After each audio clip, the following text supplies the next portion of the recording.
Welcome to our discussion of corporates and innovation. Wow, I thought we had 20 minutes. Now we have 17 minutes and 40 seconds. Nope, 17 minutes and 39 seconds. So in our 17 minutes and 39 seconds, 35 seconds, 34 seconds, we will try to give you a sense of the interaction from a corporate perspective of some of the startup ecosystem. Everybody's been introduced. There are two Zachs on the panel. I grew up, there were no Zachs anywhere. There was one other Zach in a class that I went to, and we were so frustrated that that was the case in a school of 500 people that the other Zach decided for the next 12 years to be called Irving. I will not be calling you Irving, Thank you, appreciate that. Just so you know.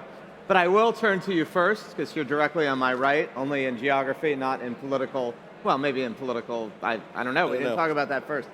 So everybody does slightly different things here. Martin works with corporations to help them find and invest in startups and entrepreneurs. Anna, as a CEO, helps oversee an investment fund, a venture fund in multiple countries, and she'll talk a bit about that. And Zach works with Intel with an incubator program setting up, bringing in startups to the Intel ecosystem, having Intel mentor them, and as we talked about a little bit, having them mentor Intel. So anyway, tell everyone for a few moments each about how you enter into this space, what your interaction is with entrepreneurs and startups, what you look for. Sure. Thanks. So hi everyone, Zach Weisfeld, I run Intel Ignite. It's the early stage startup program for Intel.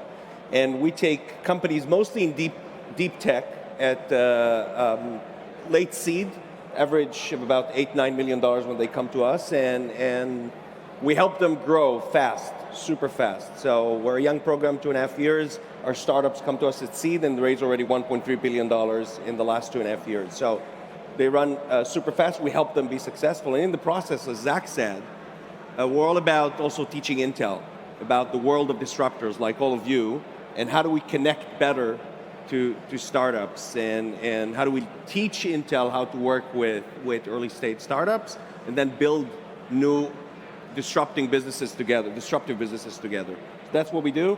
We have a booth at Pavilion 1. You're more than welcome to meet our startups there. And before we go on to Anna, what do you look for, right? I mean, what's the secret, like what do you look for? So we look for, again, deep tech startups at seed stage that we could help be successful. So we will pick like an investment fund, companies that have a great team, super strong technology and IP, companies we believe could be a big success, but the one difference between the way we'll pick and you're probably going to pick is we care about them being coachable. So we don't care about they don't have to be a silicon or semiconductor related or quantum. They could be enterprise SaaS or very high usage of AI, but we need them to be coachable because we work very, very closely. It's a very high touch program. So that's what we're looking for. And we have a program in Tel Aviv, in Munich, covering for Europe, in Boston, and we'll soon going to announce another one that we're opening up.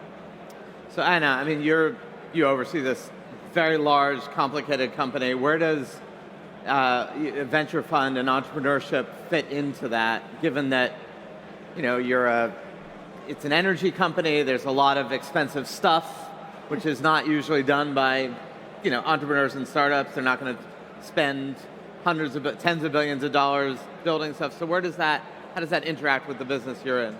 Thank you, Zach, and good morning all. EDP is a leading company in the energy sector. We are present all across the value chain, from renewable energy to grids to the part of client solutions.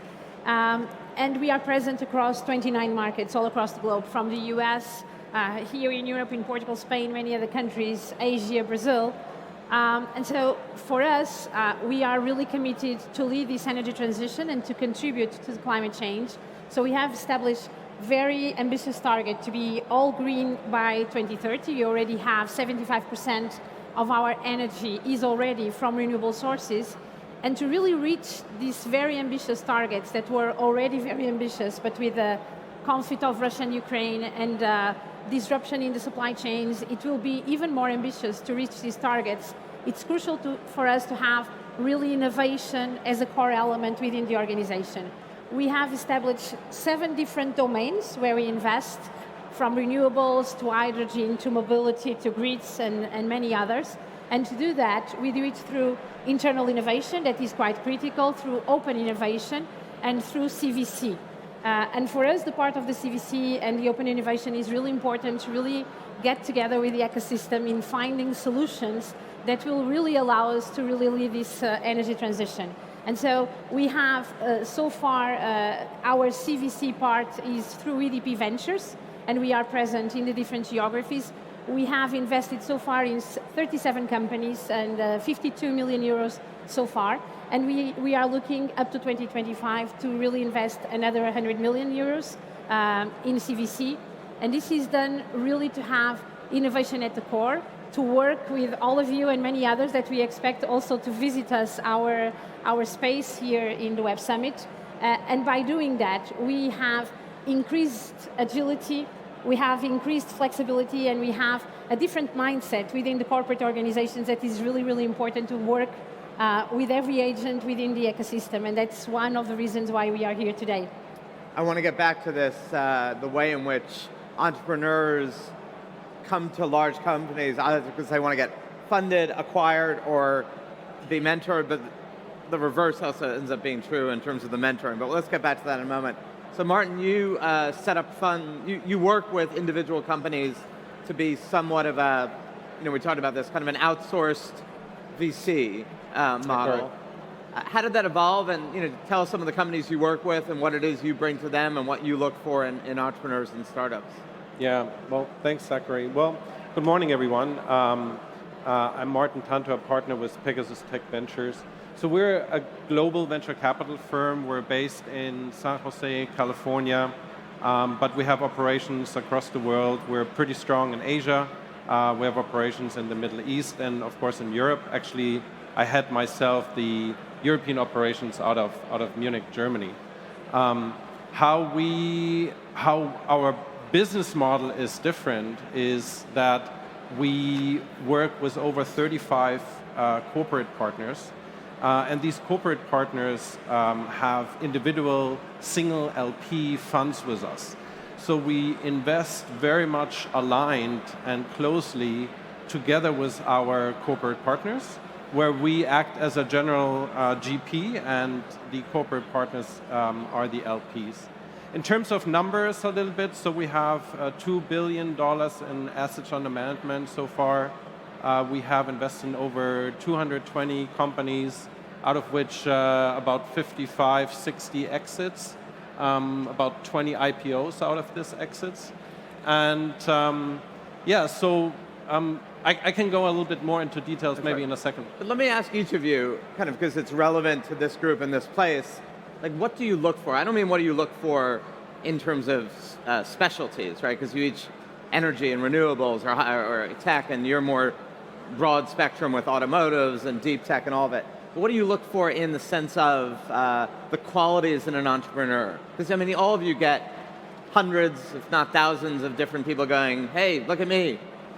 So what is it that stands out separate from the specificity of the offering? Maybe each of you could talk about that. Yeah, so we're looking for the grit, right? We're looking for founders that can take that journey, and we're building the best support infrastructure for a founder. Imagine you're starting a startup, and you want someone like an Intel as a brand to stand behind you, but you need to be able to take that to market. So we're looking, as I said, for the super strong technology, but that grit, but also that coachability, so that you're willing to learn. There are lots of founders that have their own way, and that's great, and we'll be happy to help them. We have a corporate venture fund, but for us to be successful with our program and with what we're building for them, they need to want to learn, right, in the process, and then we could do amazing things together. There's a little tiny startup that is presenting at our booth that does these Spider-Mans for cleaning high-rise buildings instead of these two guys going down the elevator. So there's a robot that goes up and down and cleans these buildings. So think of the unbelievable opportunity for a startup like this, that their first POC ever is with a company like Intel. So they went through the security efforts, they went through the procurement effort, they went through all of that. Getting funded later and getting new customers is super easy after you go through such a process. So that's what we're looking for, people that are willing to come and play that game, but have that power in them to take it forward. So you're looking for sort of like that perfect balance, the perfect oxymoron, someone who is incredibly arrogant and completely humble. Absolutely, yes. Anna. Yeah, in our case, I would say that the first thing is when we have defined the innovation domains, which we have 7, is really to find startups that have strategic fit with the domains that we are looking for, because we are not looking for startups outside these strategic domains. The second thing is really to have the most transformative startups that really can contribute to make a change. Excellent management quality team, and startups that we can learn from and really leverage our business. So it's not just what we can contribute, it's really about the strategic fit, what we can learn from these companies. To give you one example, at a certain point in time, we invested in a US company that's Principal Power in terms of the floating technologies. That for us, that we are a reference in terms of offshore wind. It was very important to really develop and enter in the pre-pilot that really helped us in develop the technology for the floating. So strategic fit, transformative companies, good and excellent management skills, and companies that we can learn from. Yep. And Martin? Well, we're looking for deep tech startups that want to work and provide additional value specifically to our corporate partners. That might be a little bit difficult to understand, but our corporate partners are from automotive, they're from pharma, etc. We, as a venture capital firm, we actually facilitate that cooperation between our startups, our portfolios, and the corporates. So we really are making sure that this relationship works. And that's actually how our startups engage initially as well, meaning they start with a proof of concept, for example. If that is successful, we enter in we invest in the startup as well. And what makes us different also in terms of a regular CVC fund, for example, we enter as Pegasus into the cap table. So our LPs are actually hidden if they want to. On the cap table, you'd find Pegasus. And we're not advising the startups as an accelerator and incubator would be doing that. We are part often of boards, or we are a board observer. But we really want to make sure that it's a win-win-win situation for the startup, for the LP, for our corporate partners, as well as for us, of course.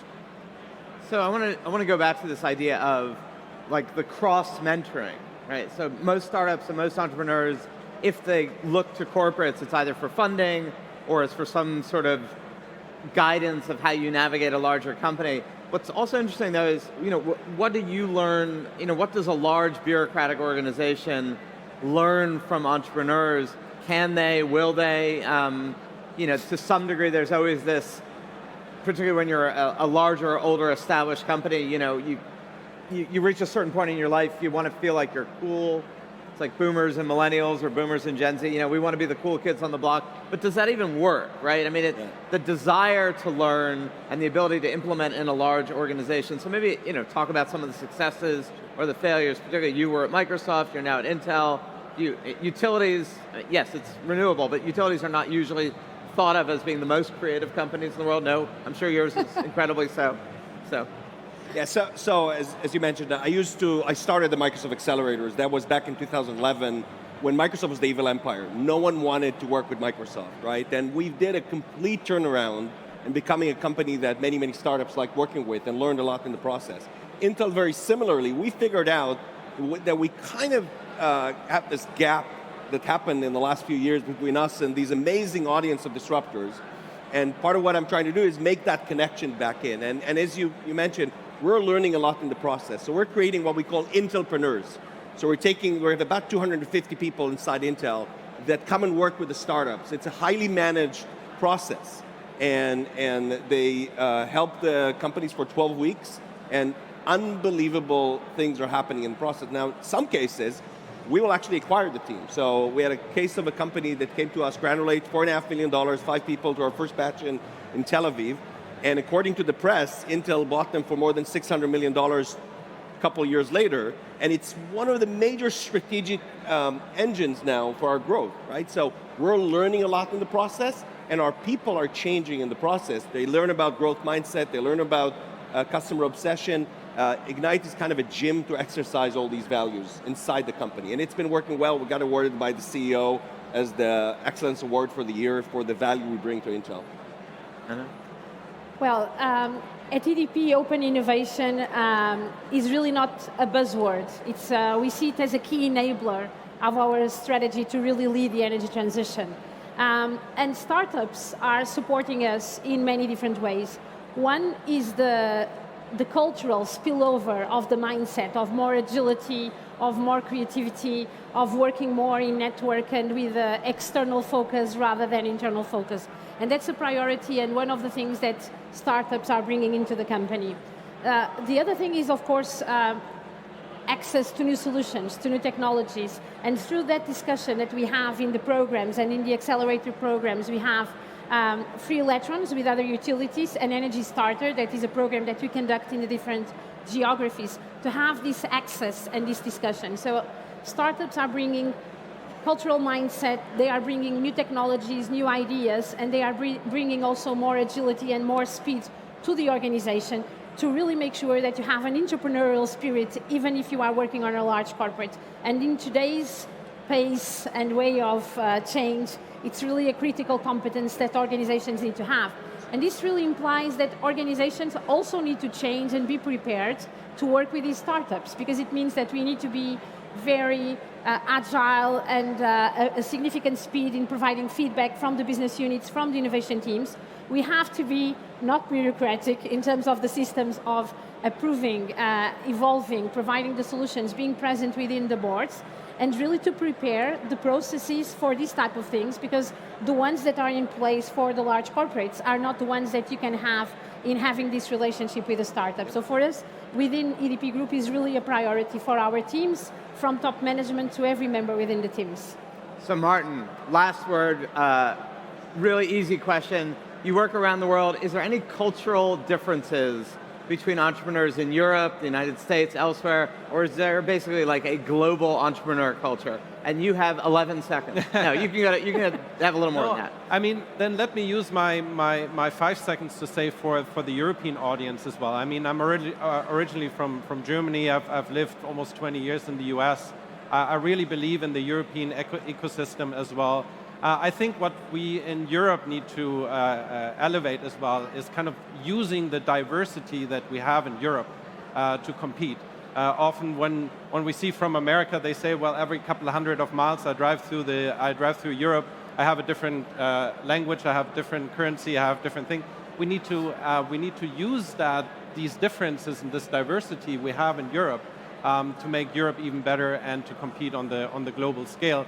But we invest in Europe as well as the US as well as Asia, and we have great companies in all of these regions. So, your quick takeaways are: Europe is diverse, utilities are innovative, and Intel is cool. Thank you very much. Good luck. Thank you.